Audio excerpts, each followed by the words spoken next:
নমস্কাৰ। আজি অসম ইতিহাসৰ আমি ৯ নম্বৰ পাঠ পঢ়িম। আজি আমি আৰম্ভ কৰিম আহোমসকলৰ বিষয়ে। বহুত ইম্পৰ্টেণ্ট এক্সাম পইণ্ট অফ ভিউৰ পৰা। অসমৰ যিকোনো এক্সামত আহোমসকলৰ বিষয়ে কুৱেশ্যন থাকে। চ' আমি এইটো পাৰ্ট বহুত ধুনীয়াকৈ পঢ়িব লাগিব, ইম্পৰ্টেণ্ট লাইন মনত ৰাখিব লাগিব, বুজিব লাগিব। অকল MCQs পঢ়িলে আমি MCQsবোৰ এক্সাম হলত গৈ কনফিউজ হৈ যাওঁ, পাহৰি যাওঁ। চ' ষ্টেপ বাই ষ্টেপ অলপমান ডিটেইলছত আমি পঢ়িলে আমাৰ গোটেই কাহিনীবোৰ মনত থাকিলে আমি ধুনীয়াকৈ কুৱেশ্যন এনচাৰ কৰিব পাৰিম। চ' ফাৰ্ষ্ট অফ অল মই ট্ৰাই কৰিম আজিৰ ভিডিঅ' মই অসমীয়া আৰু হিন্দী মাধ্যমত দিবলৈ, কাৰণ গোটেইকেইটা লাইন বাই লাইন অসমীয়া আৰু হিন্দী মাধ্যম দুয়োটা মাধ্যমত ক'বলৈ গ'লে মানে কি হয়, ভিডিঅ' বহুত বেছি দীঘল হৈ যায়। কিছু নন আছামিজ ষ্টুডেণ্টছ আমাৰ অসমত আছে, তেওঁলোকৰ কাৰণে মই হিন্দী মাধ্যম ইউজ কৰিম, আৰু আমাৰ সকলৰ কাৰণেতো অসমীয়া মাধ্যম এজ এ মেইন থাকিব। কিছু পইণ্টছ মই হিন্দীত বুজাই দিবৰ চেষ্টা কৰিম। নোটছ ইংলিছতো থাকিব এণ্ড অসমীয়াতো থাকিব। অ'কে, চ' এনেকুৱা পিকচাৰ ৱাইজ লাইন বাই লাইন কিছুমান পইণ্ট মই ইম্পৰ্টেণ্ট দি থৈছোঁ, যাতে তোমালোকৰ দিমাগত আৰু চকুত পইণ্টছবোৰ মনত থাকে। তাৰপিছত এনেকৈ ইংলিছত মই গোটেই পইণ্টছবোৰ দিম, অসমীয়াতো দিম। তাৰপিছত MCQs। অ'কে, এইখিনি যি পইণ্টছবোৰ মই দি যাম, এইখিনি বহুত ইম্পৰ্টেণ্ট পইণ্টছ হয়। এইখন নিজৰ কপিত নোটছ কৰি ৰাখিবা, লাইন বাই লাইন কৰি। অ'কে, মাৰ্ক কৰি থাকিবা। যিকেইটা ইম্পৰ্টেণ্ট হয় মই মেনশ্যন কৰি যাম, তোমালোকেও ধুনীয়াকৈ লিখি যাবা। অ'কে, চ' আহোমসকলৰ বিষয়ে ফাৰ্ষ্ট অফ অল আমি পঢ়ো। সেয়া হ'ব কি, আহোমৰ প্ৰথমজন ৰজা হিচাপে যে আমাৰ অসমলৈ আহিছিলে সেইজন হ'ব চুকাফা। হয়, চুকাফা একচুৱেলি বা আহোমসকল একচুৱেলি কি হয়, সাউথ ইষ্ট এছিয়া মানে দক্ষিণ পূব এছিয়াৰ মহান টাই বা থাই পৰিয়ালৰ খান সম্প্ৰদায়ৰ লোক আছিলে আহোমসকল। হ'ব, এইটো হ'ল সাউথ ইষ্ট এছিয়াৰ এৰিয়া। ইয়াৰ পৰা ৰজা চুকাফা অসমলৈ আহিছিলে। অ'কে, চুকাফা ইয়াত দুটা ডেট দিয়া হৈছে চোৱা। প্ৰথমজন আহোম ৰজা চুকাফা 1228 আৰু কি আছে 1268 লৈকে। 1268ত চুকাফাৰ ডেথ হৈছিলে, মৃত্যু হৈছিলে, আৰু 1228ত চুকাফা অসমলৈ আহি সোমাইছিলে। ओके, जो पहला आहूम का जो किंग राजा था वो था सुकाफा। वो 1228 में असम में आया था, फर्स्ट एंटर किया असम में, और 1268 में उनका डेथ हो गया था। ओके, तो सुकाफा 1228 পৰা 1268 লৈকে অসমলৈ আছিলে।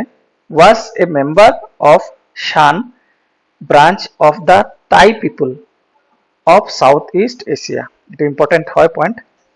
কি আছিলে তেওঁলোক? টাই বা থাই পৰিয়ালৰ খান সম্প্ৰদায়ৰ সদস্য আছিলে আহোমসকল। আৰু আহোমৰে এজন ৰজা আছিলে কোন? চুকাফা। মানে চুকাফা কিয় অসমলৈ আহিছিলে? একচুৱেলি চুকাফা অসমলৈ যুদ্ধ কৰাৰ নামত অহা নাছিলে। চুকাফাৰ তেখেতৰ ভাতৃ এজনৰ লগত হোৱা বিবাদৰ ফলত তেখেতে কি কৰিছিলে, 1215 খ্ৰীষ্টাব্দত নিজৰ গৃহভূমি এৰি, নিজৰ গৃহভূমি কি আছিলে? মাওমাং। নিজৰ গৃহভূমি আছিলে মাওমাং। নিজৰ গৃহভূমি মাওমাং এৰি অসমলৈ মানে যাত্ৰা কৰিছিল। অসম বুলি নহয়, আৰু ধুনীয়া ভাল জেগা বিচাৰি নিজৰ সৌভাগ্য বিচাৰি যাত্ৰা আৰম্ভ কৰিছিলে। অ'কে, 1215 চনত যাত্ৰা আৰম্ভ কৰিছিলে। 1215 চনত যাত্ৰা আৰম্ভ কৰি 13 বছৰ কালৰ পিছত 1228 চনত আহি প্ৰথম নামৰূপত উপস্থিত হৈছিলহি চুকাফা। অ'কে, আৰু তেখেতে যুদ্ধৰ নামত নহয়, নিজৰ সৌভাগ্য বিচাৰি, ভাল জেগা বিচাৰি, খেতি মাটি বিচাৰি তেখেতে যাত্ৰা আৰম্ভ কৰিছিলে নিজে, আৰু তেওঁৰ লগত আৰু সংগীবৃন্দ লৈ।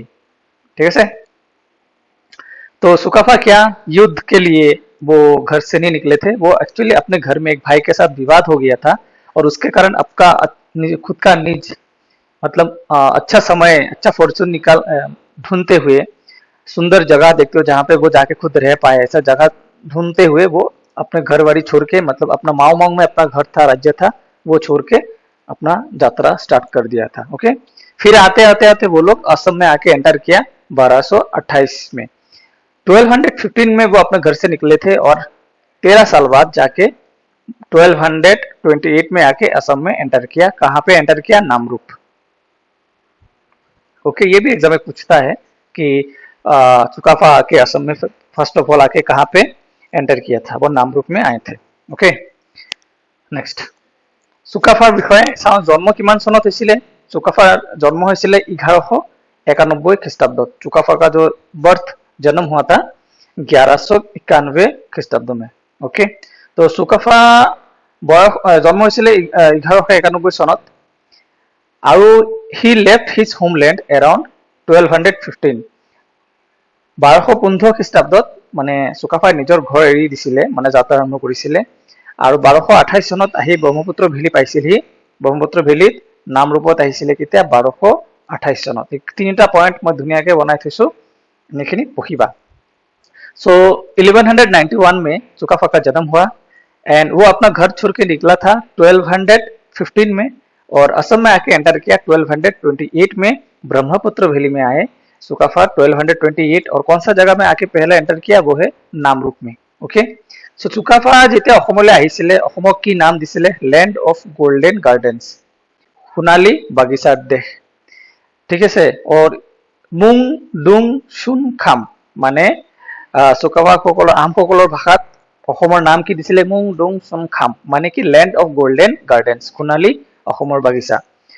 मतलब आहम जब सुकाफा आए थे असम में, असम को देखने के बाद, नामरूप देखने के बाद, तो सुकाफा ने आहम ने तो असम का नाम क्या दिया था? मुंग डुंग सुंग खाम, जिसका मतलब है लैंड ऑफ गोल्डन गार्डन। बहुत अच्छा लगा था, गोल्डन गोल्डन कलर का वो ने पेडी फील्ड्स देखा, मतलब खेती पता দেখা পাইছিলে সোণালী ৰঙৰ, ধুনীয়া লাগিছিলে, সেইকাৰণে নাম দিছিলে लैंड ऑफ गोल्डन गार्डन्स, मुंग डुंग सुंग खाम। एग्जामत আহে। ओके, আৰু নামৰূপত আহিছিলে প্ৰথম 1228 খ্ৰীষ্টাব্দত ব্ৰহ্মপুত্ৰ ভেলী, আৰু 1228 2 ডিচেম্বৰত অহা বুলি কোৱা হয়, 2 ডিচেম্বৰ। সেইকাৰণে 2 ডিচেম্বৰ কি হয়? চুকাফা দিৱস হিচাপে পালন কৰা হয় বা অসম দিৱস হিচাপে পালন কৰা হয়। ओके, 2 दिसंबर में बोला जाता है कि 1228 के 2 दिसंबर में आके वो लोग असम में ब्रह्मपुत्र वैली में एंटर किया, और उसी दिन 2 दिसंबर को क्या माना जाता है? एज ए ऑब्जर्व किया जाता है असम डे और सुकाफा दिवस।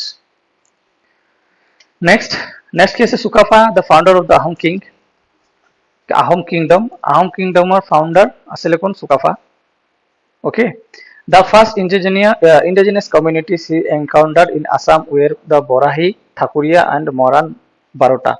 যেতিয়া চুকাফাই অসমলৈ যাত্ৰা কৰিছিলে, যাত্ৰা আৰম্ভ কৰিছিলে, তাৰ আহি থকা সময়ত ৰাস্তাত প্ৰথম মুখামুখি হৈছিলে ট্ৰাইবছ। সেই সময় জনজাতি লোকসকল আছিলে। সো জনজাতি লোকসকলক যেতিয়া লগ পাইছিলে, মুখামুখি হৈছিলে, তাৰে প্ৰথম জনজাতি লোক কি আছিলে? বৰাহী বা ঠাকুৰীয়া আৰু মৰাণ বা বাৰতা। এইটো মনত ৰাখিব নাম, যাত জনজাতি লোকেল মানুহক লগ পাইছিলে। ओके, और 1253 খ্ৰীষ্টাব্দত 1253 में Sukaphaa established his first capital Charaideo. बहुत इम्पोर्टेंट হয়। প্ৰথম ৰাজধানী ক'ত স্থাপন কৰিছিলে? চৰাইদেউত। কিমান চনত? 1253। এই দুটা, এই চন আৰু চৰাইদেউ বহুত ইম্পৰ্টেন্ট হয়। প্ৰথমতে আহি ক'ত এন্টাৰ কৰিছিলে? নামৰূপত। নামৰূপত কিমান চনত এন্টাৰ কৰিছিলে? 1228ত নামৰূপ। হা, তাৰপিছত 1253 চনত চৰাইদেউত राजधानी स्थापन কৰিছিলে প্ৰথম। চৰাইদেউ द सिटी, চৰাইদেউ और नाम क्या है? The city on the hill. Okay, तो क्या हुआ यहाँ पे? जब सुकाफा ने अपने घर से यात्रा शुरू किया था, तब रास्ते में उन लोगों को लोकल ट्राइब्स के साथ मतलब भेंट हुआ। जो फर्स्ट लोकल ट्राइब्स के साथ भेंट हुआ था, उन लोगों का नाम क्या था? बोराही या तो ठाकुरिया, मोरान, और उनका और एक नाम क्या है? बारोटा। ओके, तो 1253 में उन्होंने सुकाफा ने पहला अपना राजधानी स्थापन किया था, जिसका नाम है चौराइदेव। वो चौराइदेव में अपना पहला राजधानी स्थापन किया, ऑल्सो नोन एज, उसका और एक नाम क्या था? Charaideo the city on the hill. Okay, important है, याद रखना। उनका मतलब आहम लोगों का फर्स्ट पहला राजधानी कहाँ पे है? चौराइदेव में उन लोगों ने एस्टेब्लिश किया था, सिटी ऑन द हिल। ठीक है, और तभी से शुरू हो गया था वहां से आहम किंगडम का फाउंडेशन। हाँ, তেতিয়াৰ পৰাই অসমৰ মানে আহোম সাম্ৰাজ্যৰ স্থাপন হৈছিলে, আৰু তেতিয়াৰ পৰা দীৰ্ঘ দিনলৈ অসম সাম্ৰাজ্যৰ বিষয়ে চলি গৈ আছিলে। এতিয়াৰ পৰা আমি লাহে লাহে পঢ়ি গৈ থাকিম কি হৈ গৈ আছিলে অসমত মানে আহোমসকলৰ বিষয়ে। ওকে, চুকাফাই কি কৰিছিলে চোৱা, হিজ টু প্ৰিন্সিপাল মিনিষ্টাৰ, দুজন মুখ্য পাত্ৰ মন্ত্ৰী আছিলে, এজন হ'ল বুঢ়া গোহাঁই আৰু এজন বৰগোহাঁই। ওকে, বুঢ়া গোহাঁই আৰু বৰগোহাঁই দুজন মিনিষ্টাৰ, তেখেতৰ সম্ভ্ৰান্ত পৰিয়ালৰ পৰা তেখেতে নিযুক্তি দিছিলে, দুটা পোষ্ট ক্ৰিয়েট কৰিছিলে সম্ভ্ৰান্ত পৰিয়ালৰ পৰা, এজ এ পৰামৰ্শদাতা, এজ এ গুড এডভাইচাৰ और মন্ত্ৰী হিচাপে। তেওঁলোকক কি বুলি কোৱা হৈছিলে? বুঢ়া গোহাঁই বা বৰগোহাঁই। सुकाफा ने एक रॉयल फैमिली से मतलब 2 पोस्ट क्रिएट किया था, बुढ़ा गोहांई और बोर गोहांई। मतलब क्या होता है बुढ़ा गोहांई और बोर गोहांई? वो लोग एज ए एडवाइजर थे, एडमिनिस्ट्रेशन के मतलब सारे मतलब अच्छे अच्छे एडवाइस करते थे, मतलब अच्छे अच्छे डिसीजन लेने में सुकाफा को हेल्प करते थे, या तो ऐसे बोल सकते हो कि मिनिस्टर, एज ए मिनिस्टर उन लोगों को अपॉइंट किया था। उनका नाम क्या है, बुरा गोहाई और बोर गोहाई, ये भी एग्जाम में पूछता है, एबारो एग्जामत खुदे যে মন্ত্ৰী হিচাপে যে নিযুক্তি দিয়া হৈছিলে চুকাফাই নিজৰ লগত পৰামৰ্শদাতা হিচাপে বা মন্ত্ৰী হিচাপে, এই পোষ্ট দুটাৰ নাম কি আছিলে, বুঢ়া গোহাঁই বা বৰগোহাঁই, বা বুঢ়া গোহাঁই বা বৰগোহাঁইৰ কাম কি আছিল এনেকে সোধে, তেতিয়া হ'ব যে চুকাফাক এজ এ परामर्शदाता বা एज ए मंत्री। उसके बाद और दो पोस्ट क्रिएट किया था, वो है देवधाई और क्या है বাইলুং। তাৰ পিছত আৰু দুটা পোষ্ট ক্ৰিয়েট কৰা হৈছিলে, সেয়া হ'ল কি দেওধাই আৰু বাইলুং। দেওধাই আৰু বাইলুঙে কি কৰিছিলে, দেওধাই আৰু বাইলুঙক দায়িত্ব দিয়া হৈছিলে যে এতিয়াৰ পৰা অসমত যি যি ঘটনা ঘটিত হ'ব গোটেইখিনি লিপিবদ্ধ কৰি ৰাখিব লাগিব, আৰু গোটেইখিনি লিপিবদ্ধ কৰাৰ দায়িত্ব আছিলে দেওধাই আৰু বাইলুঙক। দেওধাই আৰু বাইলুং কি হৈছিলে, তেওঁলোকৰ আছিলে আহোম কিংডমৰ মানে আৰু কি কৰিছে তেওঁলোকে মানে আহোম পুৰোহিত যেনেকুৱা ব্ৰাহ্মণ বুলি কয় তেনেকুৱা যিমান কালচাৰেল চেৰেমনি আছিল, নীতি নিয়ম আছিলে, সকলোখিনি সম্পাদন কৰিছিলে এই দেওধাই আৰু বাইলুঙে।